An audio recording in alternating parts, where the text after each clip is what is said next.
Hi guys. So sad story. I recorded this lecture last night and I forgot to turn the sound on. So there's 45 minutes of a screen with important information on it, but no audio to go with it. So we're gonna redo this again. It's all good. We'll do a better job this time. All right. All right. So before we get going, I'm gonna share my screen. But before we get going, I want to show you something in Canvas. So let me share this screen. This is the slideshow that we're gonna use today. I just need to exit this.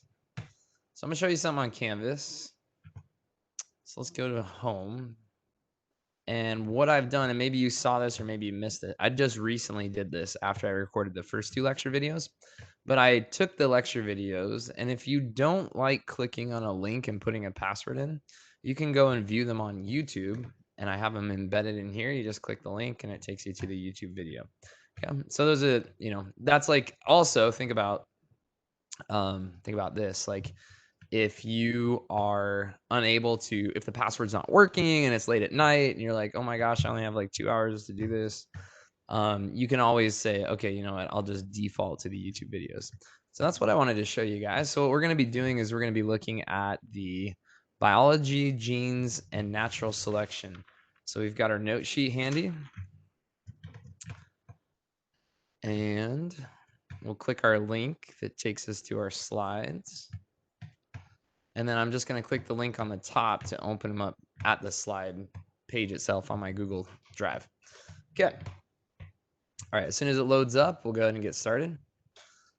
So what I really want you guys to walk away from this video, this video is sort of special in a way because it's a comprehensive but very succinct look at what biology has come to discover about the history of life on this planet. It's also a very concise way of looking at the fundamental architecture of life, and then also how life was able to change and rapidly. I mean, rapid is kind of a subjective term, but how life was able to diversify and become all of the various life forms that you see. But also how they're also similar in that they use the same software code, the DNA and RNA.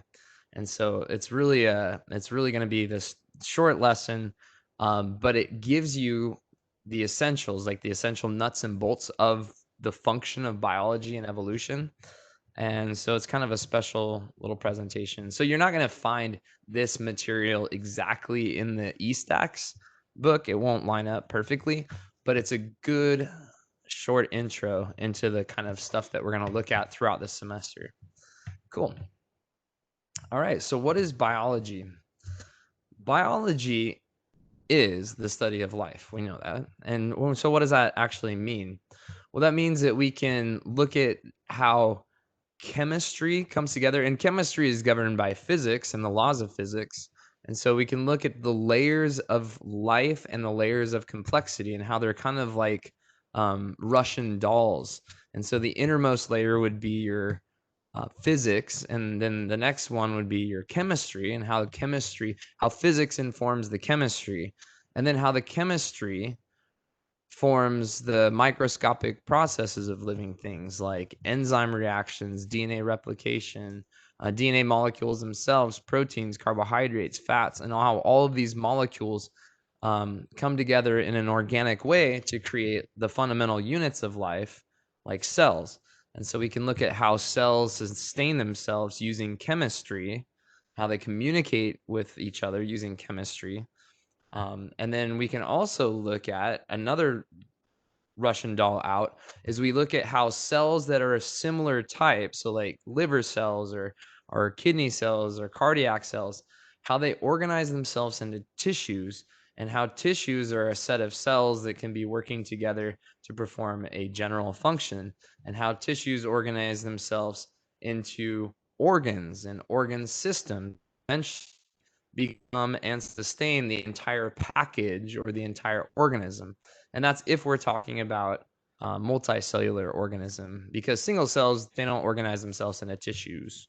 All right, and then from there we can look at um, once you have the organism itself that's sustained by these organs and organ systems, then you can look at the interactions between members of the same species, whether it's trees, whether it's birds, whether it's reptiles or mammals like us. We can look at how they interact with each other, how they communicate, how they reproduce with each other, and how those interactions influence the survival and reproductive needs of each individual organism, each individual tree, plant, bush, shrub, alligator, bird, mammal, you name it. And then another layer out is okay, that was just individuals of the same species and how they interact with each other. But we could say, okay, how do members of that species interact with members of other species? And how does the tree play a role in the cycle of the bird and things like that? And that whole look at that ecosystem is another layer. And then finally, and I guess in a essence there we're talking about, because you have an organism like a bird and we talk about the external factors like external other organisms like the tree that the bird lives on, the hawk that hunts the bird, or the snake that hunts the bird, or the water source for the bird, or the food source for the bird, which is probably like some sort of insect. And so how all of these things in a very complex way interact to shape the trajectory of how that bird's genome will change over the course of evolution to better adapt the next generation to handle the environment that it's placed in. And so what do we really mean by that? So what are we going to be looking at? Sorry, I actually duplicated this slide and it put all the animations in, but I wanted it to be like, pow, we're going to look at two of those. We're going to look at two of those Russian dolls in this course. And so we're going to look primarily at the beginning of the course, we're going to look at the chemistry and how basic molecular chemistry helps to build more complex organic molecules and how those organic molecules organize themselves into cells. All right, and then we won't look at the organization of tissues into organs and organ systems, but we will zoom out after that and look at the organism and the population. So we'll kind of go between conspecifics in a way. We'll look at population genetics because you can't really understand how evolutionary works in a long-term way unless you understand the dynamics of populations. And so we'll look at that stuff at the end of the semester. And so what do all of these things have in common? Well, um, what all life forms and all these layers of complexity, if you will, have in common is that they've all been shaped by a process called natural selection. Now, natural selection is an interesting concept. Natural selection is actually an explanation for how things change. How things change or how organisms change, right?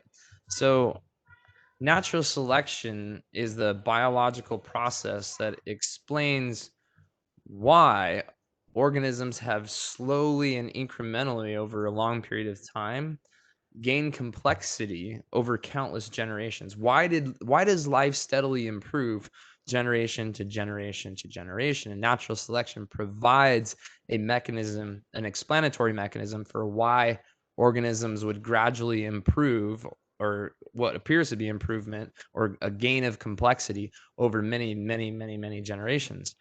And so when we talk about the beginning of life on this planet, we're talking about RNA. Now, RNA, we haven't talked about it obviously yet, but it's is a type of biological molecule that contains code, but also works in a functional way. So you may have heard of DNA, and DNA is pretty popularized by this point, so most people have heard of DNA. And RNA is a photocopy of DNA, which gives the illusion that DNA was first and that RNA came second. That's not how it works, though. Early on in the early life, RNA was the first and primary operator.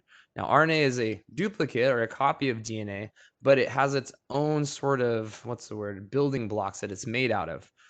And the building blocks that RNA is made out of has a couple of different functions. One of them is that it can store information on how to make like a physical product, or you could look at it this way. An RNA will store the information like a code, like a computer code, on how to produce a software program. And the software program is functional, right? That's what interacts with the user, but it's the code is the RNA.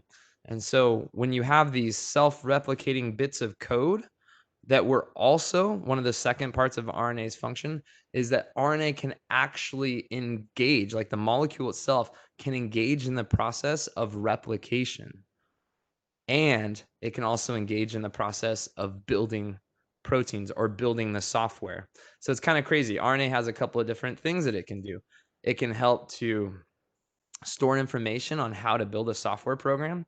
It can help to translate that code into the software program, and it can help to replicate the code itself. And so once you've met those three criteria, as soon as RNA becomes self-replicating, all you got to think is if a mutation takes place, which is a change in the sequence of code in that RNA strands, as soon as that mutation takes place, it changes the function of the software that's produced.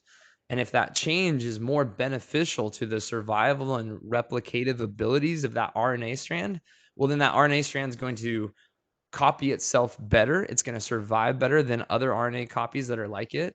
And then you have gradual improvement. That's in essence what natural selection is. You gradual improvement over generation. And a generation is just a replication in this case when you're talking about RNA.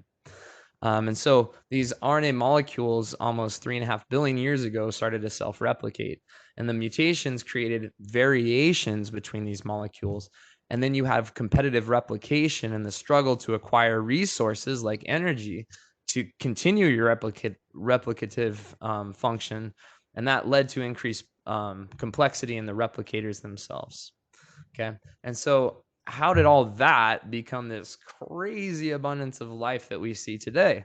Because that's just a strand of RNA. That's a tiny little molecule that's self replicating that led eventually to all of this. And so, through a process of mutation, which adds variation, and a process of selection, where the different variants are selected from, and the ones that survive better and replicate better stay behind and leave more copies of things like themselves, then you have this process of gradual complexification over many, many, many generations.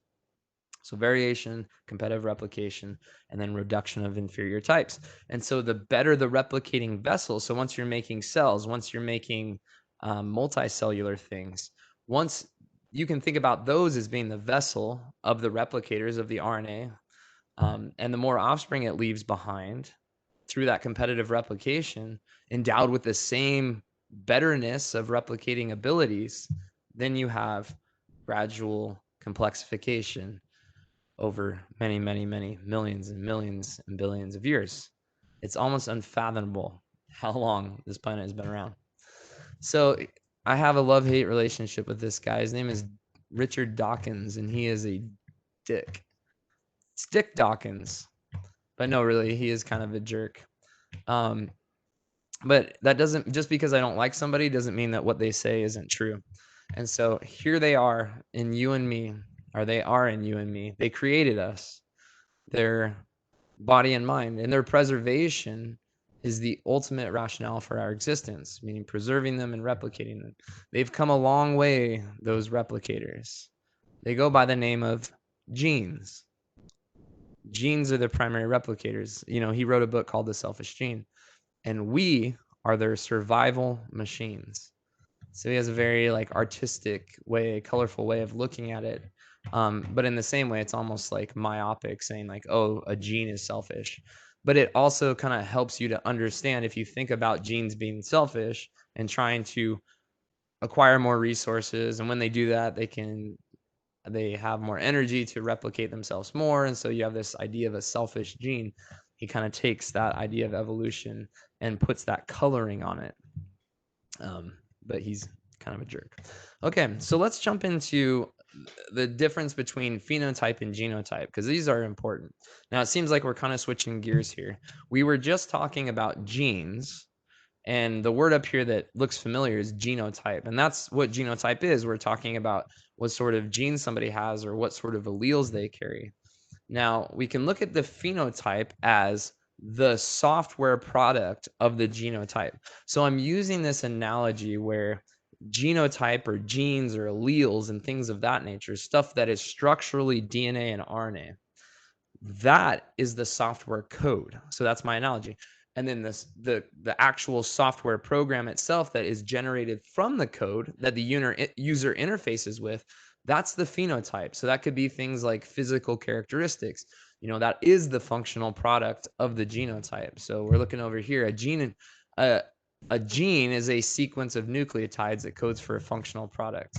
Holy crap, I just noticed something. I put the wrong definition. That's the definition of a gene is a sequence of nucleotides that codes for a functional product, but a genotype is a particular set of alleles that an individual carries. That's genotype. Let me jump back in here. All right, so the genotype is the particular set of alleles that an individual carries. Okay, and we'll talk about alleles in a second. So there is a analog. The phenotype is an analog of the genotype, meaning the genotype is the code. The phenotype is dependent upon the code, but the phenotype is what interacts with the environment. It interacts with the user. The user chooses the best software that they like to interface with. And so the user itself in this analogy is like natural selection. So it's going to pick the best software programs that suit its needs, right? Or vice versa, however you want to look at it. And that would be the phenotype. Natural selection acting on the phenotype. So when we think about phenotypes, we should think about physical things like traits. Like humans have traits. We have hair, we have ears, eyes, forward-facing eyes, nose, mouth. We have heart followed by, we have all of these traits, and those are all generally shared by 99.9% of humans. The reason we all share these traits is because we all have the same genes. We do. We all have the same genes. The genes are the code for the traits. It's very generic. So when we go from genes and traits and we go down to alleles and trait forms, we're going from generic to specific. When we go genotype, phenotype, we're talking generically, what is their genotype, what is their phenotype? And then as we go deeper, we say, okay, what traits do they have? Because phenotype is like the physical characteristic. What traits do they have? And the traits would be something like, well, they have eyes, they have arms, they have fingers, they have toes, they have skin. And it's the code is the genes. The genes code for those traits. Now, not all genes are the same. Any variation in a gene, so it's the gene is coding, it's a chunk of code that codes for a particular software program. But if that gene's code gets changed a little bit, it's still the same gene, but that new code is a little bit different. And that might code for a slightly different software program. So if you're into coding or something, I'm not, so I'm going to totally butcher this. But if you have a code that's written for a dialog box, if you change a little bit of that code, that dialog box may shrink, it may expand. And so the idea is that everyone all has the same genes, but we all have different alleles. We have different codes of the same gene. So our dialog boxes are all a little bit different. Our software programs are all a little bit different. And so that's what I want you to walk away from this with. Alleles are the specific variant that somebody has of a gene, and the trait form is the manifestation of that variant. Okay. So variation is the key in this aspect. The genotype is a particular set of alleles an individual carries. An allele is a population-wide variation of nucleotide sequence of the same gene. That's a mouthful, but it's basically saying variations in the code of the same gene. And so we have examples like some people have brown eyes, some people have blue eyes. Those are variations of the eye trait. A gene, generally, is just a sequence of nucleotides that codes for a functional product. Now, that could be a protein, it could be RNA, but whatever it is, it's something that is interfacing with the environment itself. So even if you're producing an enzyme that's inside of a cell, there's still an environment that enzyme is exposed to. And if that cell is in warmer temperatures or colder temperatures, that will change the ability of that enzyme to function or change its functionability, if you will, right? So the environment still plays a role, a big role in how well proteins do, tiny little proteins inside your cell. You can also look at them like bigger things, like how well do two hands serve you? Okay, well, we have genes that code for having two hands. And that's a functional product. Specifically, how long are your fingers and how big are your hands? That would be a consequence of what alleles you have, what different variations of the genes or the code itself. Now, phenotype, we said earlier, is the physical characteristics. And so when we're talking generally, we're talking genes are analogs to traits. So genes is the code, trait is the software program or the dialog box, and then trait form is the allele, or it's the product, the physical product of the allele, or the software product from the code, the variation in that code. Okay. So if you consider this, the more variation you have in a population, and the only way you have variation is if you have different alleles. Because if everyone has the same genes and the same alleles, we would all look exactly the same. So the only way that selection can do its job is if we all have different variations of the same genes. Then it can choose the best phenotypes that are fittest and do the best reproductively, and then those get passed on to the next generation. And so that's how it works. So what is evolution? Well, evolution is a change in allele frequency or proportion in a population over generational time, from generation to generation. So if I go out in the human population and I say, okay, what proportion is there the blue-eyed allele in our populations? And I could count that. I could go out and sample people, do genetic studies on them, figure out what their alleles are, and then I can say, okay, what proportion of all alleles in our population are made up of blue-eyed alleles? And then if I let a few generations go by and I come back and, maybe in a time machine 100 years later, after a few generations, I could go out and sample it again. And if that allele proportion, if the blue-eyed proportion in the proportion of all eye color alleles has changed in its proportion, it's gotten bigger or smaller, then evolution has happened in that population, and that's what we mean. And so typically when we refer to evolution, we're referring to how species change through time. And the definition of a species is a group of potentially interbreeding organisms that can produce viable offspring. So you have horses, you have donkeys, they can reproduce, but the product of their reproduction, the offspring, the mule, is inviable. It cannot reproduce. And so the horse and donkey lineages stop right there. They don't blend together. And so they remain separate, separate species. A population is a subset of a species that lives in a particular geographic area. So you can have the same species of bird living in Europe as you do in North America. They might even be able to interbreed and create viable offspring, even though maybe they don't cross paths anymore. But we would say those are two different populations because the climate and the environment in Europe is different than the climate and environment in North America. And as we know, the climate and environment is what's going to pressure the gene pools of each one of those populations to adapt to that environment. And so if they're exposed to two different environments, then the species are changing in two different directions. They're aiming at two different targets, if you will. And so that's why we say population. So you can say, how do we estimate allele frequency? Well, we can go out and we can sample. Let's say we're interested in eye color. I can go out and sample people, take their DNA, and I can see what alleles they have for eye color. And then I can check and count up all of the alleles that I've sampled and say what proportion of them in that population are, brown eye, blue eyed, green eye, that sort of thing. So anyways, let's see. How do allele frequencies change? There's two ways that allele frequencies change, two ways that evolution takes place. One way is through natural selection. And so we'll talk about that in a little bit in more detail. But selection is sort of like the different survival and reproductive successes of individuals or groups that exhibit the best phenotypes for their particular environment. And that's what I was talking about with North America and Europe, is that selection in those environments, natural selection is equivalent or identical with quote unquote the environment.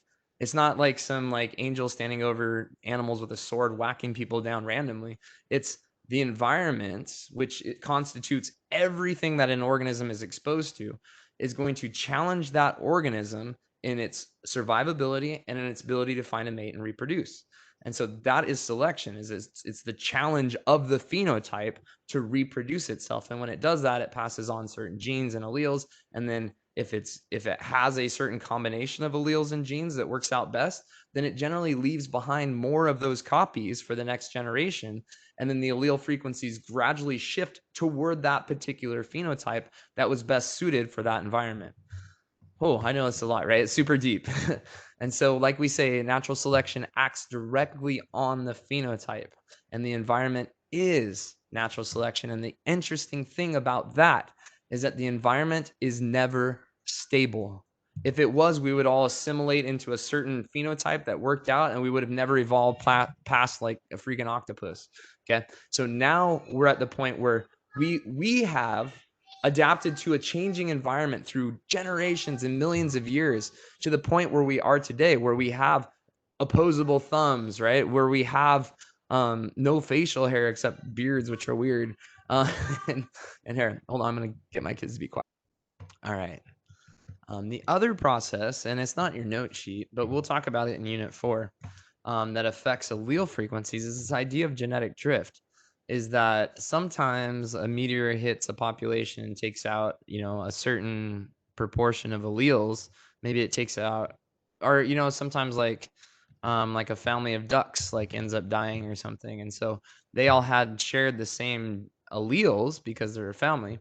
And so when they die out in a particular population or a particular ecosystem, that changes the allele frequencies. But it wasn't because they got eaten. It wasn't because they got eaten by, an alligator or something.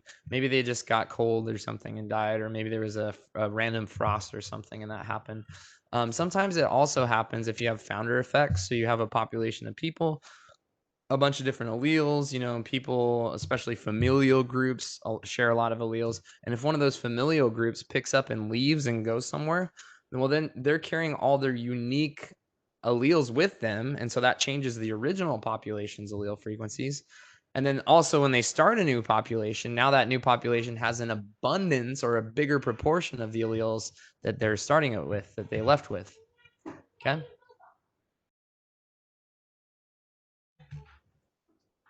All right. So, in order for natural selection to do its jobs, we got three qualifying factors, and then that's it. This is all we're talking about. So, natural selection can only work if these three things are met. Okay. The trait form, right? That's the physical characteristics that's produced by the variant allele, like the allele that is the different variation of the gene. So the trait form is like the software program, like the unique software program or the unique dialog box, if you will. So it must be varied relative to other trait forms of the same species.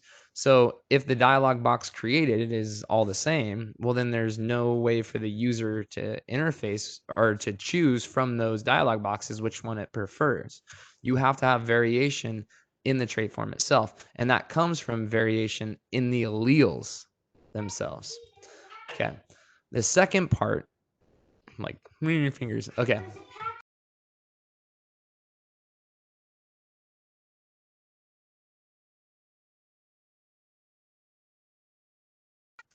All right. The trait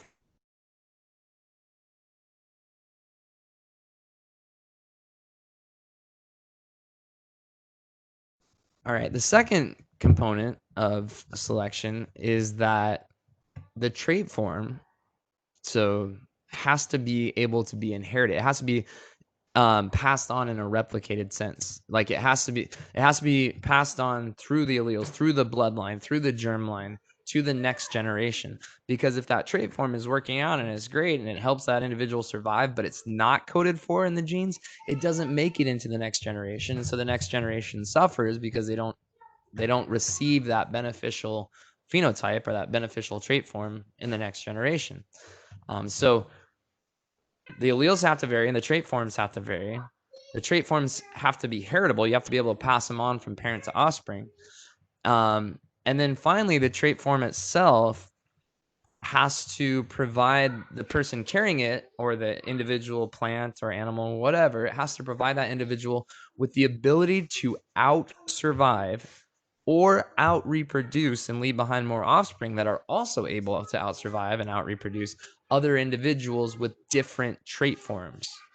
So there's a fitness aspect. That's called fitness. How well are you adapted to your environment? How well are your trait forms that you carry, the variety of different trait forms adapted to that environment that you're exposed to?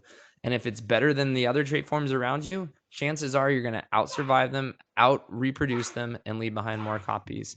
And so all right, so sorry about the interruptions. Hopefully I nipped them pretty quickly. So, anyways, I mean that's kind of like the nature of this, right? Like all the kids are at home. My wife's at school right now. She's the headmaster of North Phoenix Prep.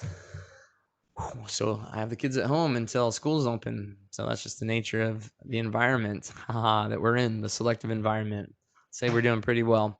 So I hope you guys enjoyed that. It was about a 30-minute lecture. If you have any questions, feel free to shoot me an email or a text. I'd be happy to answer them. Until next time, I'll see you later.